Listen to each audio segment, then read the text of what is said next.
Welcome to another episode of One on One with Mitch Lafon. Joining me this week from Stryper, singer Michael Sweet, we talk about their new album Fallen, whether or not he regrets having made the album Against the Law, Van Halen, Sweet Lynch, Slayer, and a lot more. On the second part of the show, we've got singer CONNY BLOOM from the Electric Boys.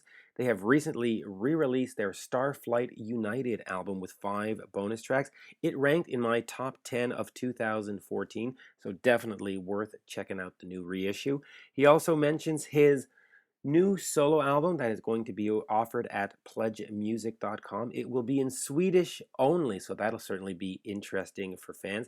If you haven't done so already, please head over to iTunes, leave a nice 5-star rating for the episode and the show, and if you can, sign up for One-on-One with Mitch Lafon on iTunes. Help me get my numbers and subscribers up over there.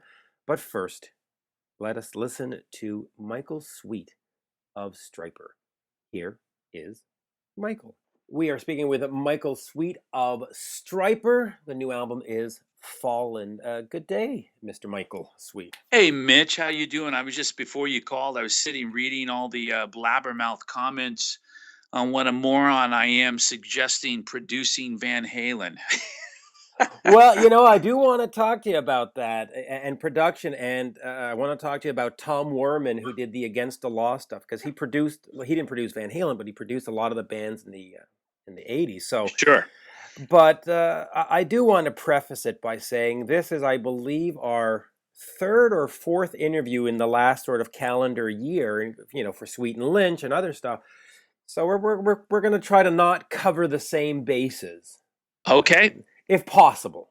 Okay. So then we're not going to talk about Nikki Sixx, Sebastian Bach, or no. What? Slayer, who dissed you like in 2006 or whatever. No, listen. I don't try as much as possible. I try not to do what I call sort of the TMZ interview. I mean, listen, in this biz, you're going to have people like Nikki and Sebastian who are both talented musicians. There's no denying that. In fact, I'm seeing Motley Crue on Tuesday for the third time this year. Oh, great. But, we can't all get along, even though we all want to get along, right? Sure. So, absolutely. No. The funny thing is with me is I'm a shoot straight kind of guy. I never say anything to try to start a war or ticks people off. I just, if I'm asked a question, I'm going to answer it very honestly. I'm not going to sit there and think of something to say other than what I'm thinking. And, I was asked, I got into it with Eddie Trunk on his show about Van Halen. And listen, I'm one of the biggest Van Halen fans going. I mean, and I always have been. They're so instrumental in Michael Sweet as a musician and a writer. And I had just made some comments about him and how I'd love to get behind the board, of course, co-producing with Eddie and help them get back to their roots and where they come from, because I know they got it in them. And the reason why I know that is because Stryper's gotten back to their roots. Well, also A Different Kind of Truth by Van Halen, even though they used some of their older demos, was fantastic. Was it 2012 or 13 that came? I mean, that was one of the albums of the year. They really do still have it. Well, see, here's my opinion, though. See, because I have that album too, and I'm comparing it to the early days. And to me, I'm a fan of the first 4 Van Halen albums. To me, those had the fire and had the passion. I don't hear that on Different Kind of Truth. I just don't. And I think there are a lot of records that get album of the year that don't deserve it at all. I thought it was a good album, but it was not at all comparable to the first 4 Van Halen albums, in my opinion, as a fan, as a guitarist, as a singer, as a writer. And that's what I'd like to hear. Same thing with Boston. Having been a member, I feel I certainly should have the insight, the freedom to comment on that. But the last Boston album, it was a really good album. And it sounded fantastic. But you know what? It didn't sound at all like the Boston I remember. Yeah, I think that's one thing as a fan, though. The first 4 Van Halen albums, I was stuck in the world of Kiss and Cheap Trick then. So I came to them a little bit later, sort of really got into them on 1984. So I didn't live with them like you might have lived with them. So when A Different Kind of Truth came out, it wasn't the 12-year-old Mitch that was listening to it. It was Right. the 40 something plus going, hey, it's pretty decent for a band, you know? So And perhaps it that, is, and it is. It no doubt. I mean, it's not a bad album, but I just think if you took Van Halen 1 and gave it to an 18-year-old who had never heard Van Halen, and then you took Different Kind of Truth and gave it to them as well, and you said, "Listen to these 2 albums and tell me what you like better." I would bet my house on the fact that that 18-year-old would say, "Oh my gosh, by far Van Halen 1." There's just no comparison to me. But again, it's all opinion. And what does it matter? We're here to talk about Fallen and Stryper, right? right. And of course, what you're really trying to say is that Michael Anthony is the one who makes Van Halen sound like Van Halen. Well, you know what? Hey, since you Let's ask, I will create say new this. controversy. I love Wolfgang. I think Wolfgang's a talented kid. No doubt about it. But Michael's one of my all-time favorite bass players for that style and singers, and he really did add a lot to the signature Van Halen sound in terms of not just vocals, but even more so bass playing. So yeah, Michael was instrumental. I'm one of those guys. I'm old school. I like to hear any band with the original lineup. I can really hear the difference if you take one guy out of the equation, and we did it. Tim was replaced by Tracy Ferry. And you know what? It wasn't the same. It That's right. it it, it might have been as good in some people's minds, but it wasn't the same.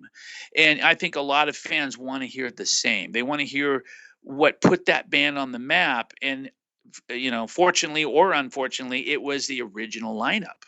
Yeah. Oh, listen, Michael Anthony is like having Ace Frehley and Kiss. Might not be the best guitar player, might not be the best vocalist, but the sound he adds, Yes. it's irreplaceable. And Totally. Absolutely. And that's a great example. And it's so signature, and then when you put someone else up there that looks like Ace in the makeup and the clothes and stuff, and great player, mind you, but still just not the same. And I guess, that's the thing about rock and roll, man. People just don't get along and it just doesn't work out. It's not in the cards. and before we think I've said anything disrespectful about Tommy Thayer, I love Tommy. He is a great person, nice to talk to, the whole thing. Oh yeah. And he's carrying the torch with Kiss, and I thank him for that. But boy, would I love to see Ace just one last time, just one, Of one, course. one last time.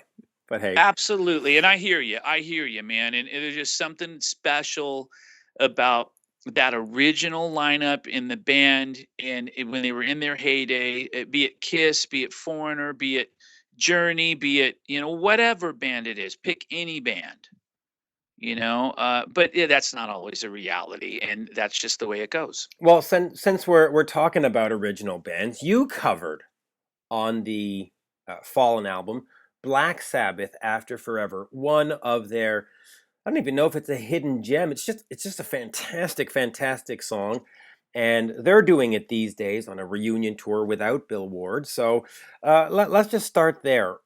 How did you decide on that Black Sabbath song? And of course, well, let's just start with that, and then we'll see where we go. Well, you know what? We grew up on Black Sabbath, and not just Sabbath exclusively. Many other bands, but Sabbath was one of our favorite bands growing up, and particularly one of Oz's favorite bands, our guitar player. Oz, there was a period where Oz, he had an idea for a band to come out and cloak, and he had an SG. He bought an SG. It was very similar to the Tony Iommi thing, and he knew all the Sabbath songs, and he got his nickname from Ozzy Osbourne. Yeah, His real name's Richard right. Martinez, and people started calling him Ozzy because he would sing Black Sabbath songs on occasion, and he sounded like Ozzy Osbourne. So, Right. we grew up on Sabbath, and I used to play Paranoid in a cover band when I was 16 years old at the Whiskey. And man, they're such a part of our musical history. And I just felt like the direction of the album, Fallen, musically, it'd be perfectly fitting to bring in a Sabbath song. I felt like it'd just be absolutely a perfect fit. And then when I went back and started looking through their songs, and I discovered After Forever again, and I read the lyrics, I was floored Right. It's a great because I song. felt like, oh my gosh, lyrically, this is a Christian song. This is a song that Stryper easily would have or could have written and been proud to sing and record. And that's why we chose that song. Yeah, and it's a great song. Of course, and there is the irony is not lost that it's by a band called Black Sabbath, right? The Sabbath is black. Uh, Well, yeah, and it's funny yeah, because Black Sabbath always kind of got tagged this evil, uh, satanic, right? yeah, satanic band, and it's really funny because if you go and just sit and read all their lyrics, they are not that. No, and Ozzy himself is not that. He's very proud of his heritage and his religious beliefs. I know. So So I find it interesting that they're kind of they'll go to you know, I don't want to say the grave. They'll go to, the end of Sabbath. This is supposed to be their final tour, always being known as a dark band and a little more on the evil side, and they're just not. no, there really aren't. So let's talk about Fallen in the larger sense. What was the goal in this album in terms of sound? Because you talked before about classic sounds and Van Halen. You want to hear a different kind of Truth sound like the first one, or were you looking back and saying, okay, we got to go back to XYZ album from our past and pull out elements? What was the sort of the mindset going into this? Well, yeah, exactly. I mean, you hit the nail on the head. A thing, what really started the ball rolling on that was I started reaching out to fans a few years back and asking them what they wanted to hear because I was curious. I mean, we were experimenting with Reborn and Murder by Pride, and we were planning on doing that very same thing on the next album, kind of more of an experimental album. And then I started thinking, well, maybe that's not what the fans want to hear.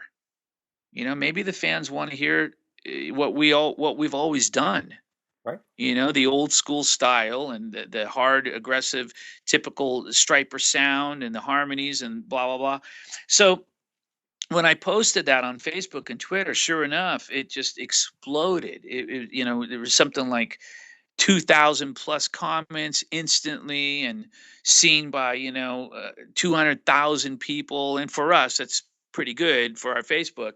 And it was just one of the more popular posts. And what happened through that is I wound up writing and putting together the album No More Hell to Pay. Hmm. Okay, and really going back to our roots purposely, Right. pulling out the old albums, listening to them. And I think what helped us to get there too is we did an album called The Covering, and we covered all the old songs and bands that we used to play, and that inspired us to be who we are today. Some Kiss on there too, which was good. Kiss is on there, Hmm. Scorpions, Van Halen, Iron Maiden, Judas Priest, all those bands. When we were painting the walls yellow and black in our rehearsal room, that's what we were cranking on the boombox. As you should. Scorpion's one of the greatest bands of all time. But as an artist, though, when you go back and you say, okay, we're going to give the fans exactly what they want, which is maybe unfortunately always what they're used to or what they feel comfortable with. Does it become stifling where you just go, but I'm not there anymore. I'm Michael of 2015. I'm not Michael of 1989. And that's true. I'm not. But here's what happened. When I started writing and thinking more along the lines of Stryper of old, I started getting this passion and this excitement level that I haven't had in years. Right. And I'd write a song like, say, Saved by Love. Down, down, down, down, down, down. I'd write that riff and play it, and I'd want to get up and start moving around, and I get excited, like, wow. And there was an energy, a level of energy that I hadn't felt in a long, long time. So what that said to me is it's still within my heart, deep within my heart, to play that style. Yeah. And so it feels good to get back and it's like putting on an old pair of shoes, I guess. It felt like getting on a Harley that I had put away for 30 years and taking the cover off of it, jumping on it on a sunny day, and just going 100 miles an hour down the highway. Okay, so now we've got the album put out, and it sounds great. Um, but the question is here is why even bother making an album? You could put Stryper's name up on a marquee, and the fans will show up, and you could just do, an album show of pick any album, uh, Soldiers Under Command, and we just do Sure. the whole album tour. Fans will show up. They don't need to hear a new song. Why go through the expense and the hard work and the labor and all of that to produce new music? Because it's all about the music Right. to me. I mean, music is so in my blood. When I was a kid, when I was 3 years old, my dad would blast music. He'd come home from the railroad and throw on an album, and whatever it was, whatever style, 50s rock and roll, Creedence Clearwater Revival. He even had Black Sabbath, like Black Sabbath. I'd sit there as a little kid, and they called it bopping. I'd start bopping and rocking back and forth because I love music so much. It's just in my blood. Um, and to me, you just, as a musician, as a writer, and creating music, you're not going to get that sense of accomplishment and fulfillment just by going out and playing the same old songs that you recorded 30 years ago, night after night. Right. I don't really care if the albums, you know, I mean, I care if they do well, but I don't sit and think, God, we got to get a gold album again. We got to get a platinum. I don't really care. I mean, I don't think about radio when I write an album now. I don't think about corporate decisions. I just write from the heart, and we do what we want to do and what the fans want us to do. That's important to us. And Right. it's so fulfilling to make new music. And that's why Stripers, we've turned in 3 albums. I've turned in a Sweet Lynch album and a solo album in the last 3 years, not even 3 years. Yeah. Yeah, you've been busy. I mean, between I'm Not Your Suicide, Only to Rise, of course, the new album. Do you ever rest? Well, you know what? I do rest. I sleep 8 hours a night, or try to. But I love to pump out music. I mean, nothing excites me more than, if you called me tomorrow and said, Michael, go write me an album, I would be so excited, and I'd go down and crank out an album and send it to you in a couple weeks. And I get enjoyment from that, like no other. And speaking of Sweet and Lynch, by the way, the album had a lot of critical success. Fans really dug it. Is there a chance that there might be a second one? I mean, the collaboration worked. There is a chance, a very strong chance. We're actually talking about it now. We've had a couple of conference calls, and we're trying to work out and pinpoint a time frame to do it. But yes, we are planning on it. I know and believe that it's going to happen. And it's really important too is that we do a tour. We got to go Right. out there and tour. We have to do a Stryper Sweet Lynch package day. You can open for yourself. That would be awesome. George and I would be pulling double duty, and I'd be all for that. Right. That would be incredible. And you know what? Maybe that'll happen. Well, hey, it cut down on expenses, but vocally that would be probably dangerous because at some point you could probably blow out your vocals. Yeah, I mean, I don't know if it would matter all that much because, uh, it's so easy to blow out your vocals even with one set, even if it's a short set, when you're going out and doing 3 or 4 in a row, and that seems to be the thing that we do when we do these weekend warrior dates. And it's just hit or miss. I mean, if you get sick, you're done. We went to South America. I was just doing great for 2 shows, and then the third show, I woke up and I couldn't speak. Not because I blew out my voice; it's because I caught a bug, Right. and I literally went out there and just played. Oz sang what he knew and what he could, and it's unfortunate, but that stuff happens. Oz sang Stryper songs back in '92, I guess it was. He did. I left the band in Right. 1992, and they did a few shows overseas. Was that disconcerting to you? Was that hurtful that they'd say, "Phew, we can just go do this without Michael"? Yeah, it was. I talk about that in my book. Right. And you know, yeah, it definitely felt like, And I've had that attitude at times too. I mean, obviously we went out and we replaced Tim and went and toured with Tracy, but you know Right. what? Now I wouldn't do it in a million years. In other words, if Robert can't tour anymore, we're done. If Oz can't tour anymore, we're done. We're not going to replace anybody. We're not going to continue touring. I'll go out and do it on my own, or they'll go do it on their own. But as Stryper, we're not going to do that. And it did hurt a little bit that they did it. And you know what? It it kind of things worked out the way they were supposed to work out. I mean, they weren't able to continue on for whatever reason. So, that I guess history speaks for itself. It's interesting that you mentioned that because you give me the sense that band is more important than brand in your case, that you need these guys or it's just not going to happen. It is, and that's the way it should be in all bands. I mean, again, though, I'm not going to sit here and tell you that, we've always thought that way. I mean, because we haven't, as we're sitting here discussing.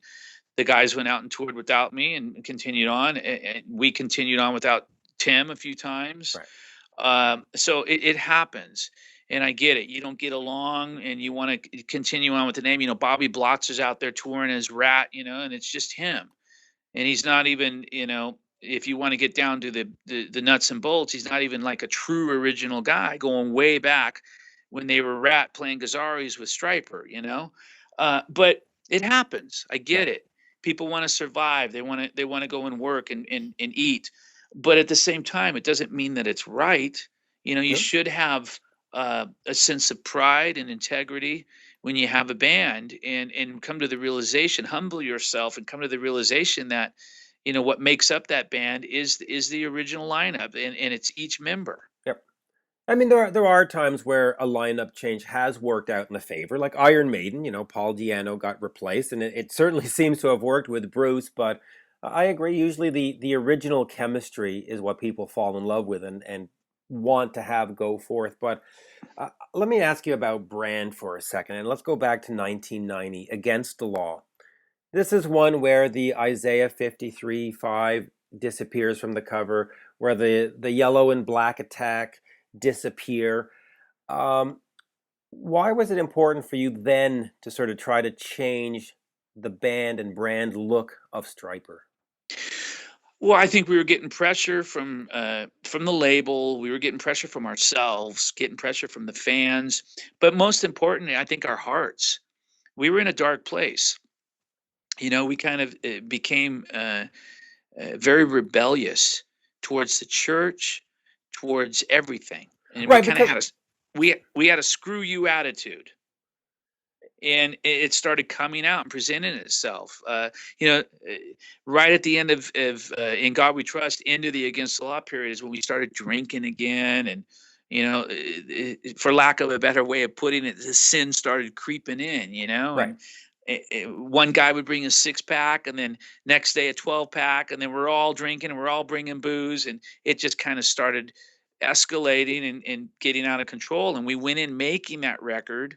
We were drinking when we were recording it and walking out drunk, and all kinds of stuff was going on. And we wanted to lose the colors, we wanted to grow beards, we wanted to frown, we wanted to write about girls, we wanted to, and that's why particularly I'm not a big fan of that album. do you regret it though? I kind of do. Okay. I kind of do regret it. I mean, would I go back and change it if I could? Absolutely. Are the songs on there good? Would you or salvageable in a sense where you could repurpose them? And it just sounds as though the whole recording process just wasn't up to your sort of quality control. Well, I mean, in terms of sonic quality, it was. We had Tom Well, Wehrman of course. producing, and it's a great sounding album. Right. But And I think there's some really strong songs on the album, but the thing I don't like about that album is it doesn't sound like classic Stryper to me. If you compare it to Soldiers into Hell, that's classic Stryper. There's little remnants of that in songs like All for One, which so happens to be my favorite song on Against the Law. because it sounds a little more classic Stryper. But you got songs like "Not That Kind of Guy." It sounds like Van Halen, "Hot for Teacher." which is not a bad sound. Well, no, No, but Stryper it's not Stryper that. had Stryper had their own sound. Right. And I just think that we worked so hard to establish that, and then we just kind of, to a degree, threw it out the window. And not just the sound, the look, the yellow and black. We Yeah. just said, let's do blue and red and blah, and just our whole attitudes, the way we were interviewing, the lyrical content. It was just kind of a weird time. And Was it too uh, contrived?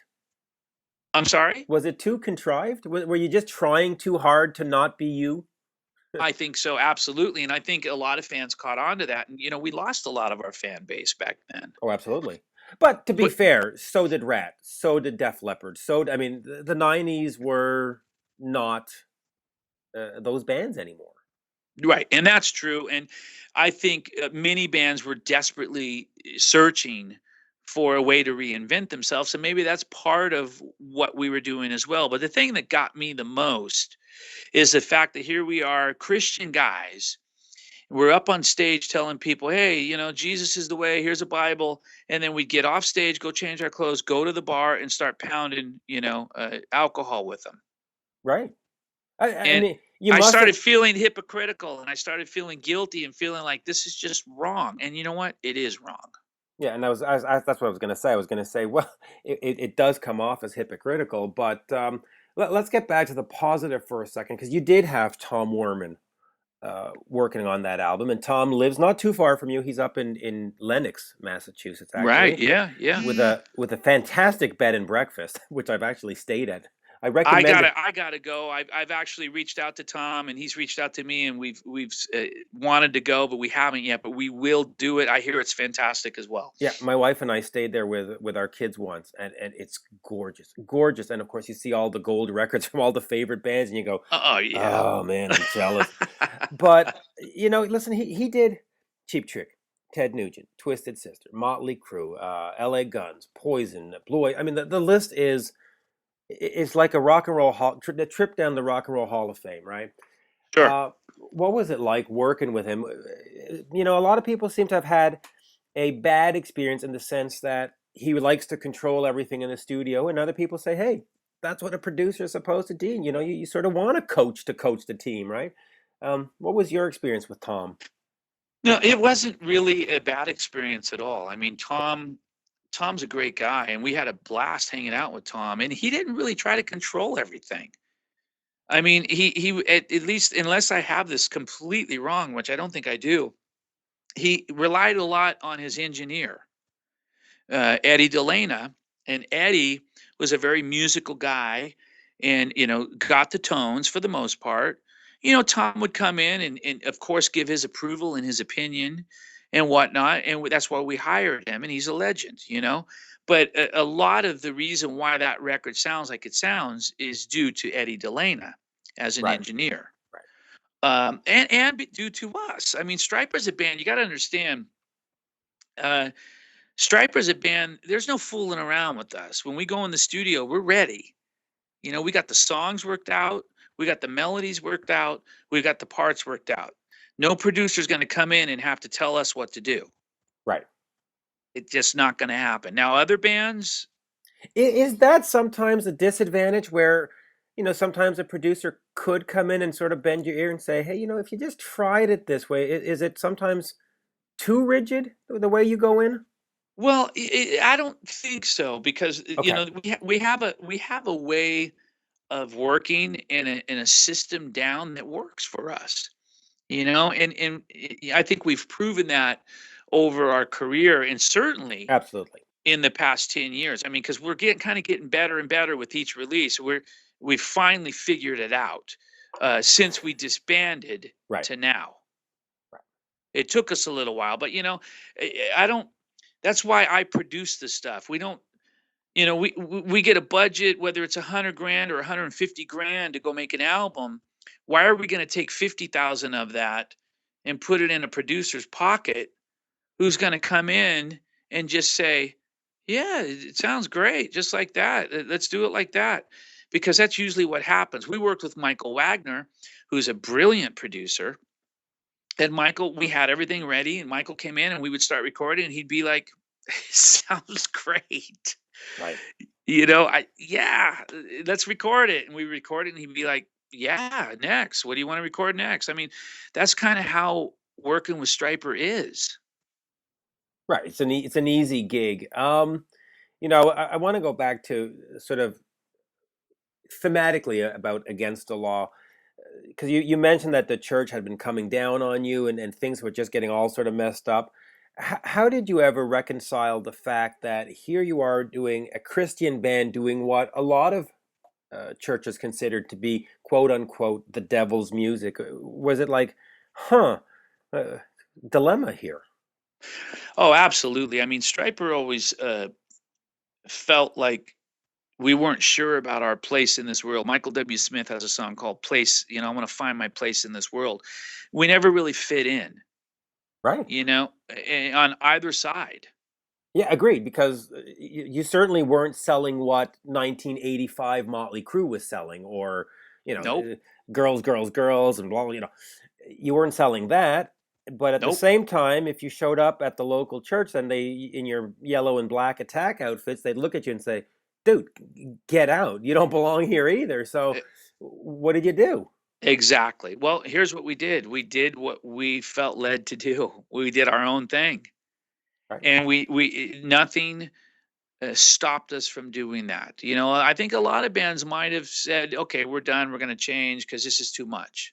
But Stryper never did, and we still haven't, and nor will we. And that's part of the beauty of this band is there is an integrity.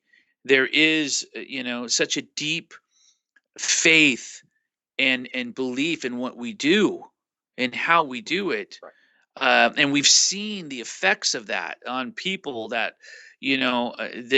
putting the music aside, which is the fun part, but you take the message and the lyric and you see that it's changed people and encouraged and inspired people, and to me that's what it's all about. Right. And that's why we do what we do. We take the heat because of that. Yeah, we get beat up.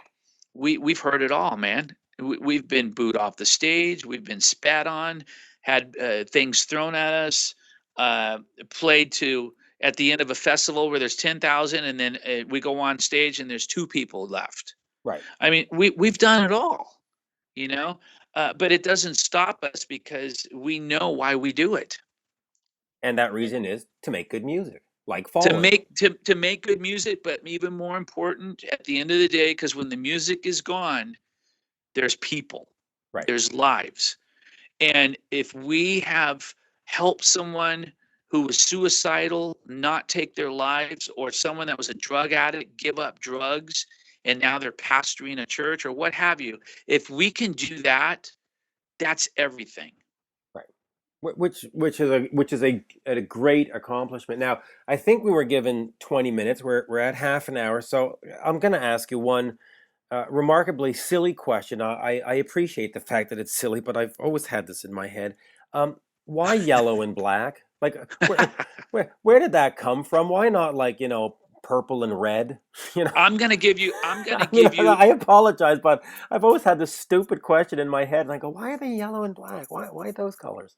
I'm gonna tell you my take on it. Okay. Now, if you talk to my brother, you'll probably get a different take, Okay. and that's fine. But I remember when we were young growing up, my brother when we were teenagers, my brother became fascinated with everything yellow and black. So And what I wasps mean and by bumblebees.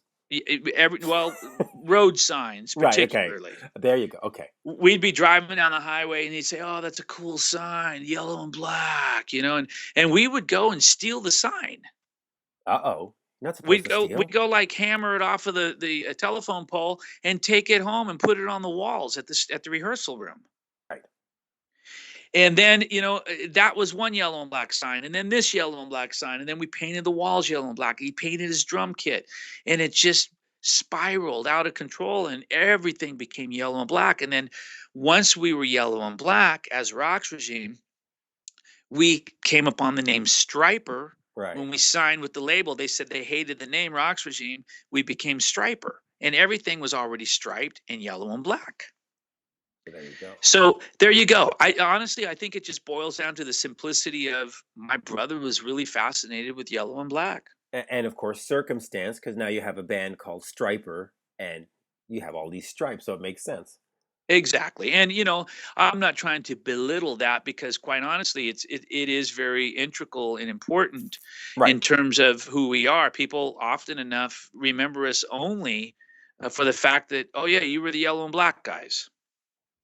Well, it is strange because when you think about it, it is part of the recognizable, and we said it before, brand, right? I mean, you look at Coca-Cola and you think red and white, and that's a good thing. It's nice to be identifiable rather than I have no idea what they look like. Who? That's that would be worse. That's a bad. Eg- e- Exactly. And I get into this in my book. The only times it becomes a little frustrating for me, is when they don't remember a song Right. and all they remember is the yellow and black. And I want to say to them, oh man, but we had some good songs.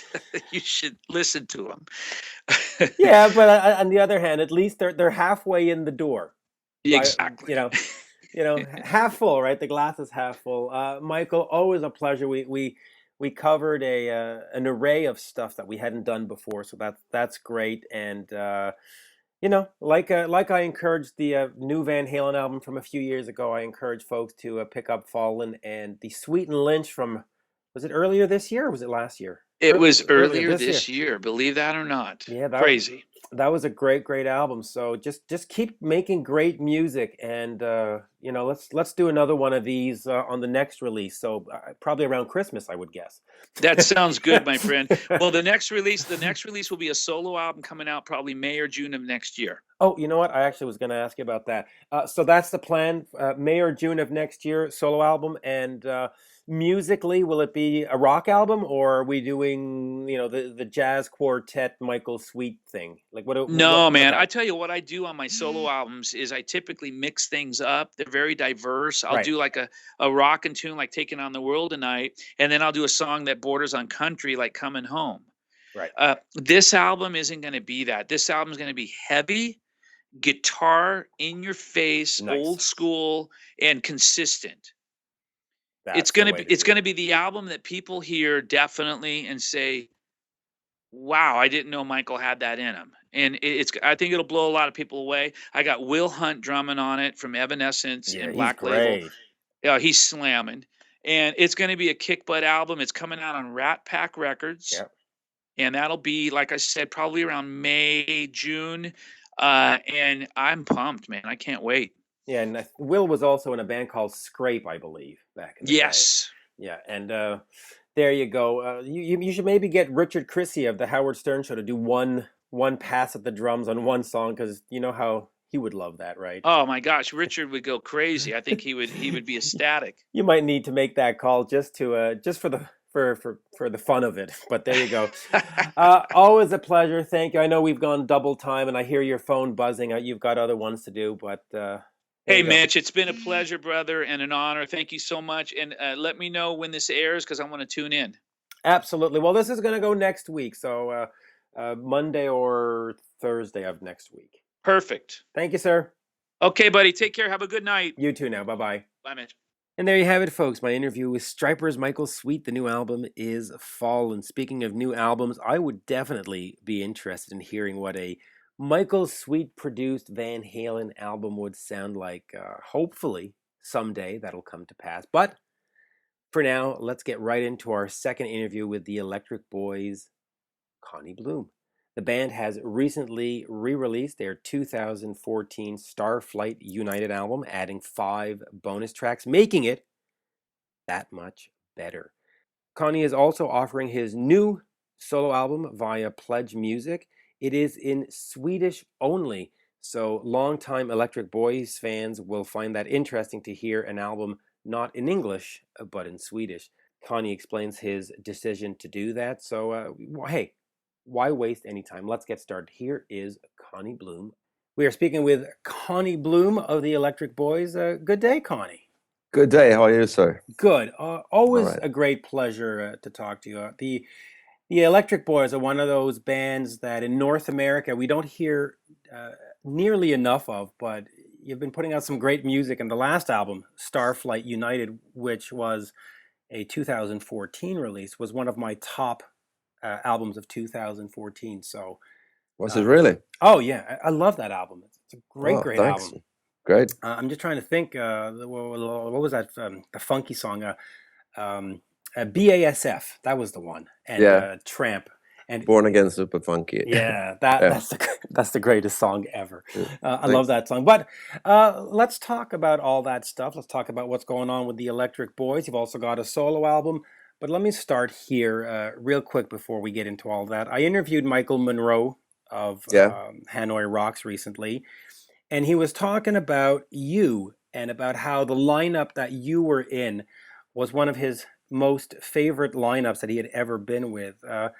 Just quickly, what was it like working with Michael in that time? Oh, that's really sweet of him. It was obviously it was great, and it goes way back to the 80s when I met the guys. Because I was in a band called Road Rats at the time, which was like a power trio with Jip Casino was the original Hanoi Rocks drummer, and we ended up opening up for Hanoi Rocks in Finland. So I didn't talk that much to Mike at that time. I suppose both him and me were a bit kept to our own or something like that. But I did spend quite a lot of time with Andy, and I remember us saying that we should play together at some point. It took a long time until it happened, but then when it finally did, I thought, who knows how long this is gonna last. But I figured it would be great, to do it, because I always thought that Hanoi Rocks was really a great rock band and very influential in many ways. And so when it finally happened and actually lasted for 4.5 years, I guess that that proves that I enjoy doing it. Yeah, it was great. I mean, I got to tour in. We played in Japan a few times, which I'd never done before, and also, of course, we toured Europe and plenty of gigs in Finland. So I was on the ferry between Stockholm and Finland very often. Yeah, great stuff with Michael, and it would be nice to maybe see you guys do something again, a collaboration under some banner at some point. But hey, there you go. Let's get back to the Electric Boys. First and foremost, you've added a new band member. Tell me about how that came about.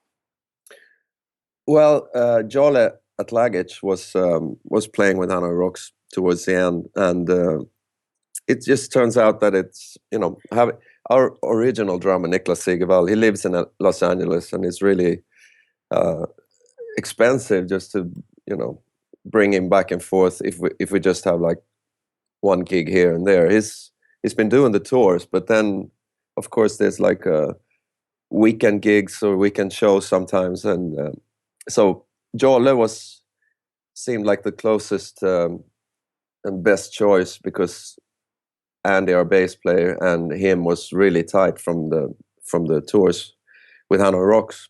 So I feel that we've been really lucky with that, because he's not only is he a great drummer, but he's also a big fan of Niklas and Electric Boys from the beginning. So he knew the songs and pretty much even the drum fills and everything. So I just feel really, really fortunate that we found him, and so he saved our asses many times. And that's what it's all about, right? It's Yeah, and it's like we just felt that since he's spending a lot of time and effort and heart into playing with us, it just felt like he should feel like an original member, which we talked to Niklas about, of course, and he's totally fine with that as well. So we just realized that we're one person more nowadays. It's the only way to make it work, and they're both happy with it. So as long as they are, then we're cool. You're cool. So let me go back to Starflight United again. It came out in 2014. Yeah, You're re-releasing it for 2015. I think the 2014 version was mostly just European. Is this one going to be more far-reaching, get it into North America, you think? absolutely. It's at least they've said it's worldwide. I don't know Okay. if that actually means every country, but well, the truth is, I think it was only released in Sweden, Finland, Yeah. and maybe someplace else. And we just ended up discussing. Well, of course, as a band, or being old school rather.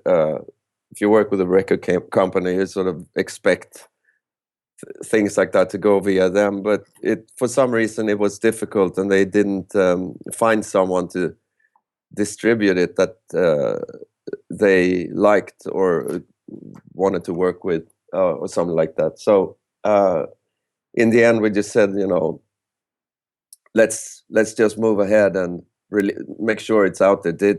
Uh, Release it digitally so everyone can hear it, at least, because there was a lot of people wondering why they couldn't find the album.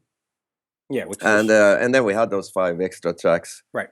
so we figured we'll add them, and it makes it a little bit different from the first one. So hopefully there's some it's got some value, so to speak, for the fans that has heard the first one as well. I hope so. I think the new songs are really good as well. They're not new; they were recorded at the same time, but no one's heard them until this Friday, I think, 16th. Yeah, and well, the song "Dancing on My Own" was on a Swedish-only compilation that came out last year or 2 years, Yeah, which is good. So, was the album remixed or redone in any other way other than just the 5 new songs being tacked on as bonus tracks? Was there any, hey, let's fix this, let's fix that, let's remix this, or is it the same album?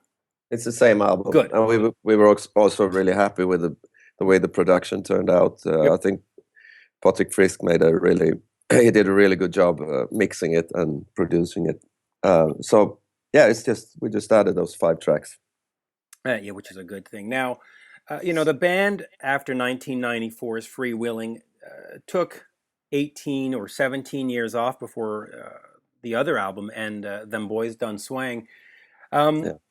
What We needed a short break. you needed a short break, and you needed some time with Hanoi Rocks and all kinds of other stuff.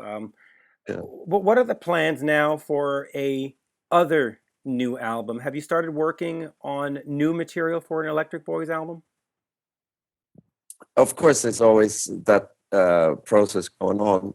But the main thing right now, just because it's 25 years since we released the first, well, actually the second version of Funky Metal Carter, right? The one that got released internationally. But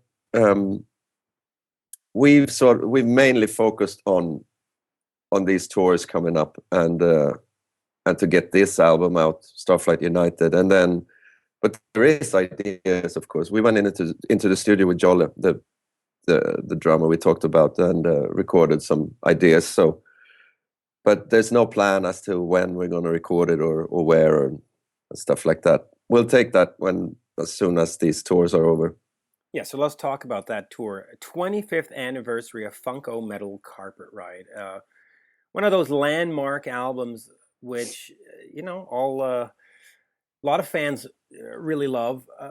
Tell me about the tour and playing those songs again. Do you go back? Because you haven't played all the songs on that album for the last 25 years. Do you rediscover some gems and go, wow, I don't remember having done that?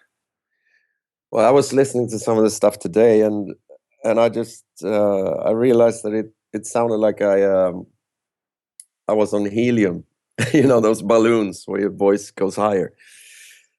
But yeah, that's like you were saying. We there's a lot of stuff there that we don't play nowadays, and so it's interesting to go back and you sort of have to figure out what the hell you've done on the record. But I realized that you have a lot of that in the system, so it's not that difficult to bring it out again. Obviously, it's been there once, so it's there somewhere. But yeah, it's kind of interesting. I'm not nostalgic like that. I don't particularly think that it's a wow moment for me to go back, but I enjoy doing it because I know that there's some people out there who enjoy this 25th anniversary Yeah. thing. So it's sure gonna be a lot of fun. You know, it's one thing I've noticed by talking to artists over the years is that fans will have a favorite album from whatever, 83, 84, 92, whatever, and it'll stay with them forever. And artists always seem to want to move on to the next thing. They go, "Oh yeah, I did that 10 years ago." Let's talk about today. Do you get that same feeling too, where you respect it, you love it, all Lips and Hips made you a household name in many parts of the world, but it's like, okay, come on, let's talk about new music. The truth is I'm okay to talk about all of it. Okay, I'm basically happy that somebody wants to sit here and pay and attention. discuss it in the first place. So, and I respect the old stuff for what it is. I was really happy when I wrote it, and I thought we were all really happy with the way it came out and when we recorded it and everything. So it's great to have there in the background. But then, of course, you move on and you gotta write new stuff and make progress. So it's all good. Yeah, we'll talk about the progress in a minute. Anything coming down the pike in terms of maybe a DVD of these 25th anniversary shows, or a live CD or live download, or any way to capture that moment for fans? We have actually recorded because we did a gig like that here in Stockholm at a good place called the Baser, and we recorded all that. We filmed it and we recorded the audio and everything. So we've just started looking at that, and with DVD in mind. So it would be great to do that because we never released one before. It would be really cool. And I don't know, maybe we've even talked about making a live album out of it. So there's options there. And so far we just checked one track out, and it sounded like it has all the potential to be mixed. So it's gonna sound good and everything. So yeah, let's aim for that. What do you think? It would be a good idea. I'm in for it. I want to hear that. It's nice to hear an album come to life like that, and also because you can't play it like the album, so there's a rawness that a live show captures, which I think would be nice as a fan to have in my CD rack. Now I did a solo album, which was a live album many years ago, and been there, done that. No, been there, done what? Done what exactly? Yeah.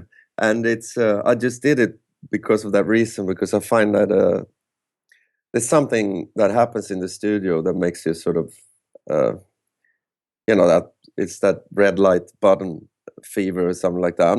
It's not like you're nervous about it, but there's something that happens there because you know that you can change things and that you can do it a few times. But then when you play live, you have to make it right the first time around, and so that gives it a lot more edge. And even if you make mistakes and fuck up or whatever, it's still gonna have a edge, like you said, a rawness to it that's appealing to me. So, but mainly the reason I did that live album is because I felt that even though the productions might have been good on the albums, I felt that my guitar playing was suffering from it because there's too much. What do you say? There's too much thinking on and thinking about other things and the vocals and the production and the sound of the bass or whatever. But live, it's just me and the guitar basically and the vocals. So it's it would be nice to have an Electric Boys album out there that's a live album because of that rawness. Yeah, I fully agree. And the mistakes, as you call them, are what make a true live album endearing. The ones where they go back and they redo the guitars, and those are just terrible. I mean, a real live album is the way to go. And by the way, that Been There, Done What album took me forever to find. and purchase on the internet. I think I spent 6 months going to all kinds of wacky Oh, sites, but I bought a copy. I have it in front of me, so I will not forget it. Speaking of solo stuff, Titanic Truth was 96, Psychonaut was 99. Where are we in terms of a new Connie Bloom solo album? I'm just in the process of mixing one at the moment, and the fun thing about that is that it's in Swedish. I'm sure that's very funny to you. Yeah, because It's interesting music because is meant to be in English. We all know that. No, I kid. But yeah, I just figured, you know, what's it gonna sound like to someone from Canada or America, or whatever? Is it gonna sound like the chef from the Muppet Show, or is it gonna be just exotic or well, stupid, or what's it gonna be like? So, and I asked, it's going to sound like it needs to be translated. Is what's going to sound like to me. that's what it's, yeah. I'll be like, For well, sure. okay, but go But ahead. Yeah. I asked a Scottish friend of mine what it sounded like, and she said, "Well, it sounds like you, and the groove is there, and it's the song starts, and then a little while later, all of a sudden you realize you have no idea what the person's singing about. That's when you start realizing it. So I hope it's not too awkward to listen to it, because I think the songs are pretty cool. So it would be fun to play it to some people that don't that are not Swedish in the future. But Yeah. the lyrics are, I can see that a lot of people here in Sweden are picking up. I'm saying a lot of people, but the few people that I've played it to, who's closely involved, then they're picking up on the lyrics, obviously, because it's their home language. So the lyrics, it seems like the lyrics becomes more important. Maybe, or they just understand it better. I don't know. But it's a new adventure, and it's a bit more. The production is a bit more. It's not that big wall of hard rock guitars kind of thing going on. It's more of a 70s production. I'd say it's closer to Jimi Hendrix than modern Aerosmith or something, if you see what I mean. It's a bit more, right, a bit more old school in some way, which I always liked. It's a production, I think. Those kind of productions from the 70s, when there's not too much going on, they always sound really dynamic and good when you crank them up in a PA system or in a car stereo, because there's not a big mess of sound. They're pretty, you know what I'm. They're really dynamic. I think what you're trying to say is that there's room to breathe, and a Exactly. lot of those early albums, especially Aerosmith, Cheap Trick, and stuff. There was room for the guitar, and there was room for the bass, and when it comes to the speakers, you can sort of feel like the band's in the room with you, especially if you've got a really Yep. good system. And yeah, you're right. These days, a lot of Exactly. music's too busy, very busy. Tell me about the decision to sing in Swedish, because everything else has been English. Why do an entirely Swedish album? Because it sort of closes off the market for a lot of fans, I would think. Yeah. At the same time, hopefully it opens up a new market, but Right. obviously it's gonna be maybe not only Sweden, but at least Scandinavia. Right. Aimed at Scandinavia. But well, I think it was it's just one of those things that like you were talking about Lips and Hips before, that I wrote when I was very young, and then even if I wanted to write a new Lips and Hips, I couldn't do it, because I'm not there at that state of mind. Right. And so sometimes you might want to change the music or the direction, or change people in the band to get some fresh blood or whatever, or start a new band. And switching to Swedish was, I guess, for me, one way of moving forward, trying something else. A new energy. Yeah, and it is different. And it's funny because when people listen to it, I think of myself as me, and I play guitar like I've always done, basically, and I write songs, but I'm now singing them in Swedish, and I'm not focusing on a big hard rock production as such. And all of a sudden, the people that I get compared to are completely different, and they're mainly Swedish. So you wouldn't know if I told you, but they're just funny to me because I'm like, what? You know, do I sound like him? Because it's just something that naturally happens because I sing in Swedish instead. It's just a funny reaction. It's also got to be different when you write it, because when you're writing in the other songs, you're thinking in English and it's not necessarily your mother tongue. So you probably have an easier flow with the lyrical content too. Yeah, it's easier in one way. It's easier to tell a story in Swedish, but it's easier to write in English when it comes to words, because there's a lot more words to choose from. It's a bigger language, and so I mean, obviously in rock music, there's a lot of rhyming going on to make it sound good, and you have a lot of words that means one thing, whereas in Swedish there might be one or two words that means that thing. So you have to. I find myself stumbling on the rhyming part, but it's easy to tell the story. But I have to like find words or create new words to make them sound good together as well. So it's different. Now this will be available, from what I understand, worldwide via a Pledge Music campaign. Yes. Okay. So where should folks, I mean, other than going to pledgemusic.com, is it under the name Conny Bloom? Is it under some other name? How can folks find it? It is under my name, Conny Bloom, and it should be up today or tomorrow. I don't know. I'm not exactly sure because I'm not a friend of mine or has been in touch with them exactly about when. But I think it's exciting. This whole Pledge thing is really exciting because it's there's a way for artists and bands to reach out to the fans directly, and you have all these options to offer them cool stuff that you normally wouldn't do if you go via a label, like to have the names inside the sleeve, or they can get you to play like an in-house gig or whatever, and you have and this is all direct between the artist and the listener or the fans. So it's a cool thing, and it was really inspiring because obviously a lot of people have done it now, but one of the first persons I've heard who did it was Ginger, my friend in UK, and he's been doing it. Yeah, and he's been doing it ever since, and he's been really good working all that stuff, and he's a living proof that you don't need. Obviously, you rely on fans. You can't do it without fans, and he has a lot of very, very hardcore fans.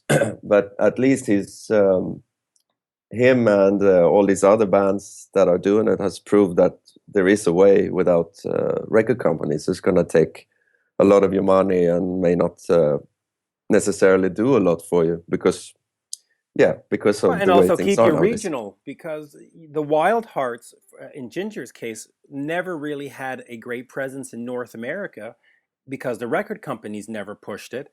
Yeah. But with the Pledge Music, anybody in Canada and the States can go buy it. Same thing with the Electric Boys and Starflight United. To find the album, in my case, I had to go to Amazon Germany or Amazon whatever it was, but it wasn't local. Yeah. But with Pledge Music, hop onto the thing, and I also did a Pledge Music campaign in 2013 for a Kiss tribute album that I put together for a cancer center, a palliative care home. I remember Sven was talking about that. Yeah, and it goes to show that, I mean, listen, I could never have gotten a record company to take me seriously. I could never have had a platform to get that out. And at the end of the day, we raised $35,000 for a palliative care home.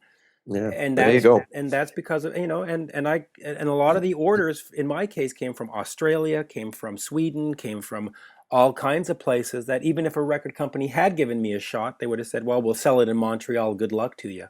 So no, it's great, and I'm wishing you a lot of luck with that, and I certainly will be one of the first to pledge to Thanks, make man. sure that. I'm sure gonna need some luck because it's something you have to.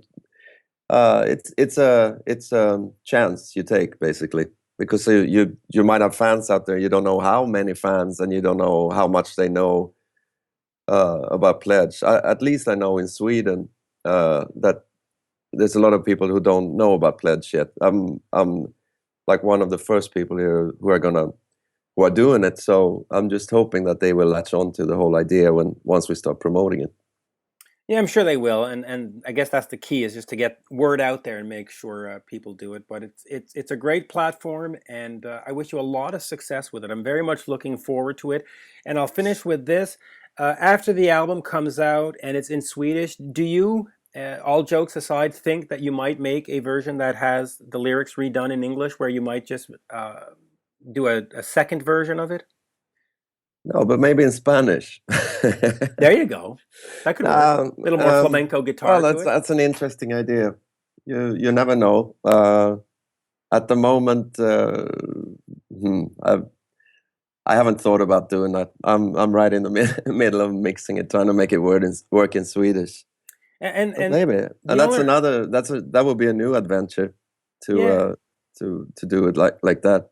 And the only reason I mention that is because being in Montreal, in Quebec, where there's a strong French population, a lot of artists here have done French albums that have been successful, and then they've decided, we want to get this to the rest of Canada, and they've redone it in English. And so I'm used to the sort of, there's a French version and an English version of an album, and so it wouldn't be a strange concept that there's the Swedish version and the English version, and so that's why I mention it.